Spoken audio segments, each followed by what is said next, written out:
Sergio Martinez versus Julio Cesar Chavez Jr. September 15th. Thomas and Mack Center, Vegas. Pay-per-view for middleweight supremacy. I like this fight a lot, and I must give credit when credit's due. I think Bob Arum was smart on waiting to build this fight up some, and now we have a pay-per-view fight, and I think it'll be worthwhile. I think it will be worthwhile. I'm thinking this fight will be very entertaining, and I think it's possible it could be fight of the year. That's just what my gut instinct tells me. This middleweight division, it isn't the same no more like it used to be. Even in recent years, you know, of course, back in the day, it was a solid division, one of the best divisions in boxing. But even in recent years, you know, when you had Pavlik and, you know, Jermaine Taylor, of course, has come back to 160, but he might have seen his better days. But we'll see how he does. Wish him well. You know, it's not as strong as a division, you know. I think the two fighters here, really, I think Chavez Jr. has earned his spot. It's funny because on the flip side, he was kind of given his way because of his name. Let's be honest, he was given his position that he's at, but I really do think he earned it. Honestly, I have no problem with Chavez Jr.'s last 3 fights. I think they were solid competitors, and I think he stepped up every fight, to be honest with you. Starting with Manfredo Jr., solid fighter. B-level, solid fighter though. I wasn't complaining about that. He beat him. He actually outboxed him in that fight. Chavez versus Marco Antonio Rubio. Dangerous fighter, guy that got power, can box. He beats Rubio, overwhelms him, mostly with his size. Like he does every opponent, basically. And then, most recently, mine went blank. Who did Chavez face most recently? Andy Lee, Irish Andy Lee. Overwhelms him with his size and pressures him really by coming forward. Really had Lee basically uncomfortable besides the first round, I think. He beats him. Solid competition. I have no problem with Chavez Jr.'s last 3 fights, and I actually like how Bob Arum went about this again in building this matchup that's been talked about, that Chavez is ducking Martinez. Chavez wants no part of Martinez. Martinez wipes the floor with Chavez Jr. Martinez stands for everything right because he earned his way to the top, whereas Chavez was giving everything. It's a good storyline. It's a great storyline, actually. A kid that was given everything compared to a man that had to earn every single thing he got coming from another country. And Chavez, of course, from Mexico too, but you know, he's got his father's name, Chavez, backing him up. One of the great Mexican legends. But I really think Chavez has earned his spot. Like I said, this middleweight division isn't as solid as it is. Who else could Chavez had faced? I mean, Chavez could have faced Matthew Macklin. He could have faced Felix Sturm. You know, just my opinion, he would have beat both those guys. He would have overwhelmed them with his size too. Though neither one of those guys, in my opinion, is anything special. You know, I throw them in the mix with like a Andy Lee, although they have different styles. You know, but I throw them in the same mix that they could be beat. He could overwhelm them just like he did Andy Lee and tons of other opponents. Just my opinion. There's always a what if factor anytime a fight's happening. So I think this fight is legit when it's literally for I keep saying super middleweight. When it's for middleweight supremacy. I think that's very accurate. I think who wins this fight here between Martinez and Chavez Jr. will be the best middleweight in the world. Now, give or take, even after winning the belt, there's defenses out there to make. You got Dmitry Perov. You know, you got Peter Quillen, who's undefeated, a kid to look out for. You know, you got some interesting fights to defend your title against as a unified champion. But considering these guys and their resumes now up to date, and looking at the overall picture of the division, I would say the guy that wins this fight has the right. Because a lot of people Martinez is on that pound for pound list. You know, he's either number 3, number 4, or even number 2 on some people's list. So if Chavez pulls this off and wins this fight, you gotta give him that guy's spot. It's only fair. You gotta take the man's spot that you beat. I don't care how he gets it done. You get it done, you get it done. It don't matter if you get it done looking pretty, looking nice, looking ugly. You beat the man fair and square. You get it done, you take his spot. So the winner of this fight will be the best middleweight in the world. But currently, right now, it is Sergio Martinez.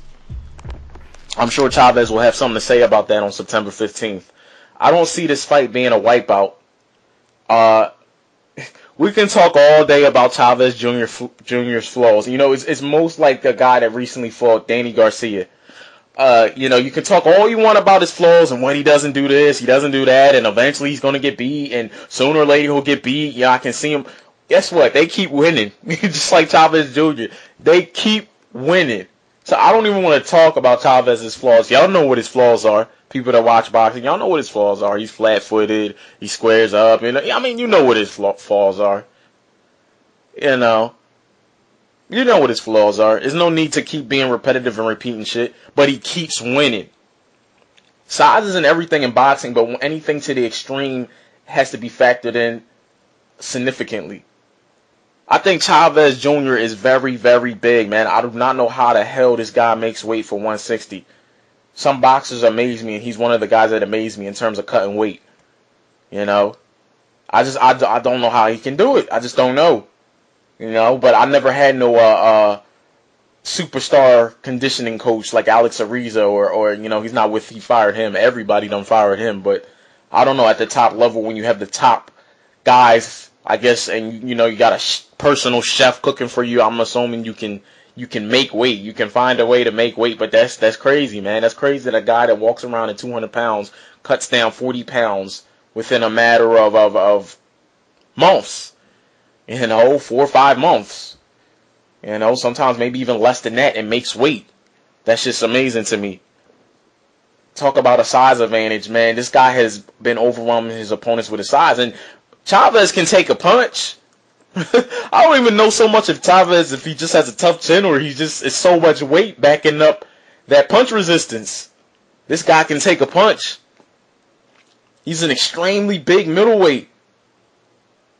Chavez Jr. might be the biggest middleweight of all time. Was there a middleweight bigger than him?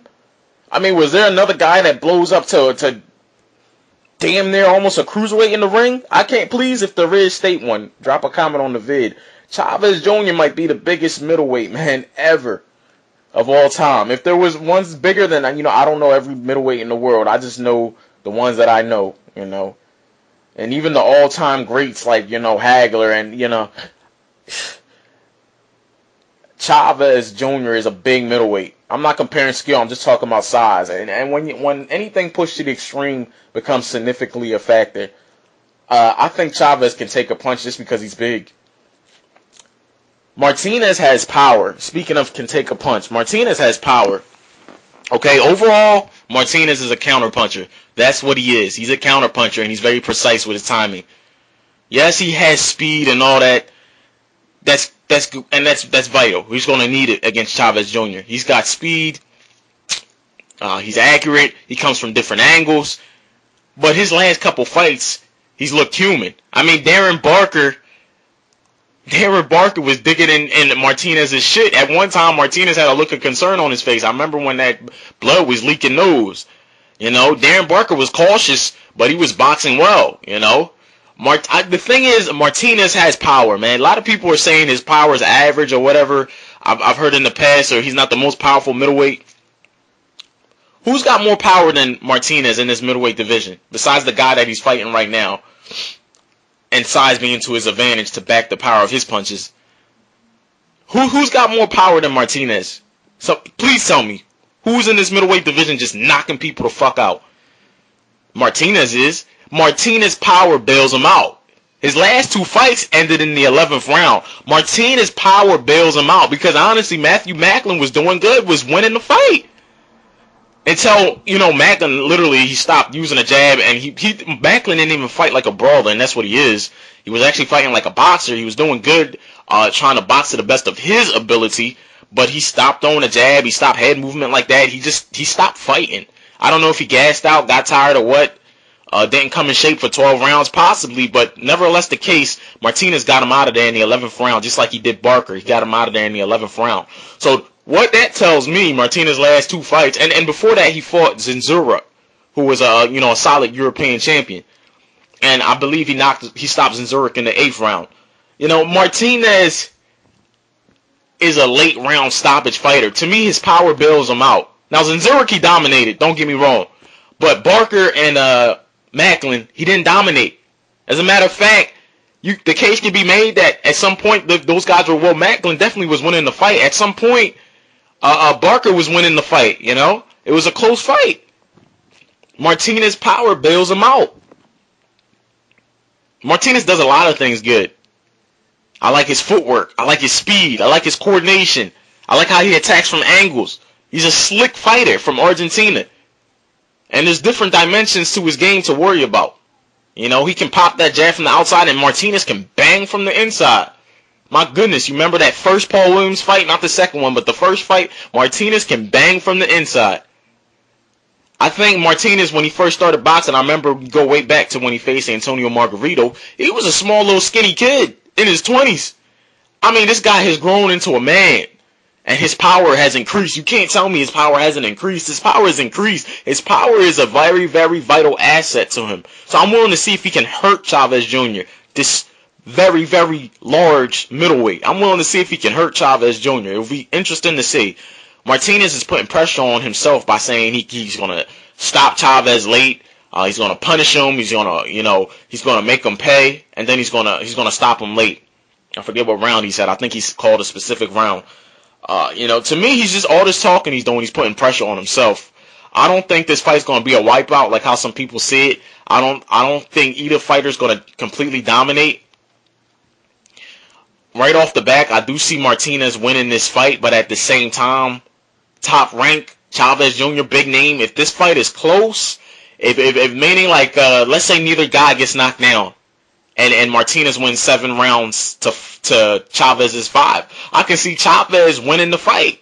Or maybe they call it a draw, which neither man takes the loss and do a rematch.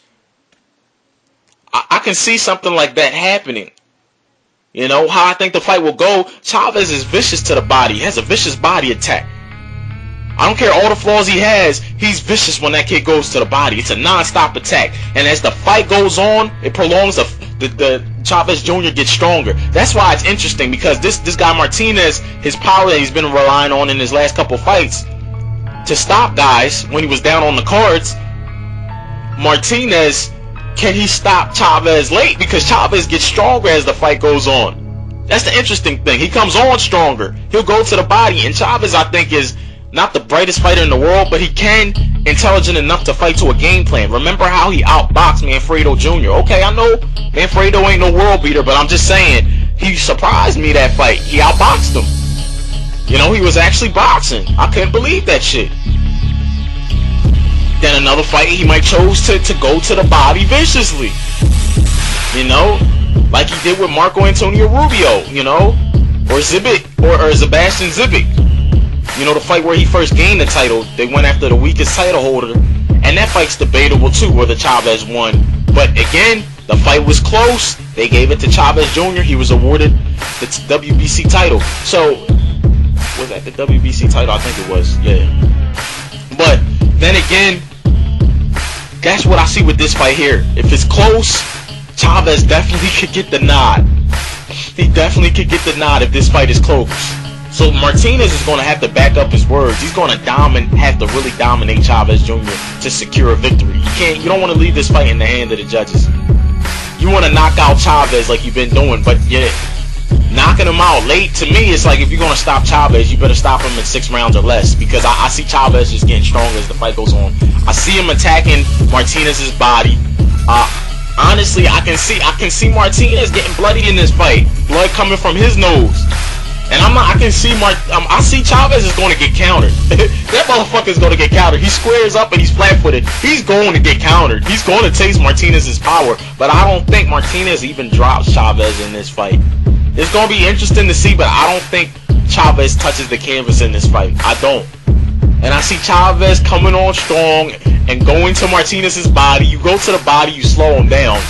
You slow his hand speed down. You slow his movement down because this dude's not stationary. Martinez likes to move a lot. He likes to throw that jab from the outside real quick, and he's looking to counter you. I can see Chavez negating all that shit with that body attack. That's his biggest asset. Going to that body. Chavez will eat counters to get inside all day, but I think he can eat it up. That's where his size plays to his advantage. I think he can eat up those counter shots and keep coming forward and wear down Martinez. And Martinez, you know, hit him a couple times right on that noggin, get that blood dripping, make it harder for him to breathe. I can see this fight being a tougher fight than a lot of people or most fans are anticipating. Because once Martinez, you know, starts leaking, if you can get him to leak from that nose, start going to that body, you're making it harder to breathe already. You're breaking him down now. You're taking away his mobility. You're slowing him down. Now Martinez tough. I don't see Martinez going down either. Even facing a guy that might be possibly 30 pounds bigger than him in the ring that night, I don't see Martinez going down either. Tough and very skilled, and let's face it, he is very more skilled than Chavez Jr. here. His slickness alone will throw Chavez off, especially early in the fight. But as the fight progresses, I can see Martinez coming out fast, looking like he's going to knock out Chavez, or he's going to get a stoppage early. But then I can see Chavez weathering through the storm, taking them shots because of the huge weight advantage. He's going to be able to take them shots, eat them up, and then as the fight gradually progresses, he's going to go to the inside. He's going to slow down Martinez. But then I think it'll be something where it comes down to the championship rounds, 11th and 12th. And Martinez might hold his own, but so might Chavez. I can see this fight honestly being a close fight that Martinez should win by split decision, but I don't know if he'll get the nod. Now this guy's ranked high pound for pound, so I don't see why he doesn't get the nod, but anything can happen in boxing, especially when Bob Arum's involved. So, oh man. Tough to call, but I'm going with Chavez Jr. I'm going with the upset. I think the fight will be close, and possibly even it's something that's debatable. Maybe Chavez did earn the right to win the fight, but I think Martinez does enough to win, but I think Chavez Jr. gets the nod. In a close fight, that's split decision. So, I mean, depending on how you look at the fight and depending on how you judge the fight could go either way. But I'm going with Chavez Jr. by 12-round split decision. I don't think neither guy's going to knock either guy down, honestly. I think they'll slow them down, they'll overwhelm each other at times, but I don't think either guy's going to knock either guy down. I think it'll be a, you know, strictly judging these rounds off of the points. And I can see a lot of blood in this fight coming from both fighters. I think they're going to go out there, they're going to put blood, sweat, and tears. It's going to be worth the pay-per-view money. A lot of people been waiting to see this fight. Here it is. It's going to be a close fight. I got Chavez Jr. by split decision. So I always 100. I'm out.